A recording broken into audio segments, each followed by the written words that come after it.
श्री स्वामी समर्थ. तुमची एखादी कठीण इच्छा आहे, खूप दिवस झालं तुम्ही प्रयत्न करत आहात, पण ती इच्छा पूर्ण होत नाही. तर त्यासाठी मग काय करायचं आहे, फक्त तुम्हाला 5 गुरुवार हा उपाय करायचा आहे. तर जिथे कुठे औदुंबराचं वृक्ष असेल तिथे आपल्याला उपाय करायचा आहे. जर मंदिरामध्ये असेल तर तिथे जाऊन पण तुम्ही हा उपाय करू शकता, किंवा तुमच्या घराच्या जवळपास जर असेल तर तिथे पण हा उपाय करू शकता.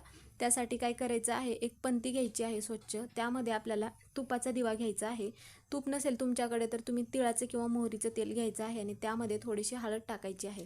शक्यतो तुम्ही तुपाचा दिवा प्रज्वलित करायचा आहे. तर हा दिवा घेऊन जिथे कुठे औदुंबराचं वृक्ष असेल तर हा दिवा तिथे प्रज्वलित करायचा आहे. आणि त्यानंतर मग दिव्याची पूजा करायची आहे आणि औदुंबर वृक्षाला 11 प्रदक्षिणा घालायच्या आहेत. प्रदक्षिणा घालत असताना दिगंबरा दिगंबरा श्रीपादवल्लभ दिगंबरा असा मंत्र म्हणायचा आहे. कारण की औदुंबराच्या वृक्षामध्ये साक्षात दत्त निवास असतो. म्हणून मग आपली जी कोणती इच्छा असेल तर ती इच्छा नक्की पूर्ण होते. म्हणून मग 5 गुरुवार हा उपाय करायचा आहे.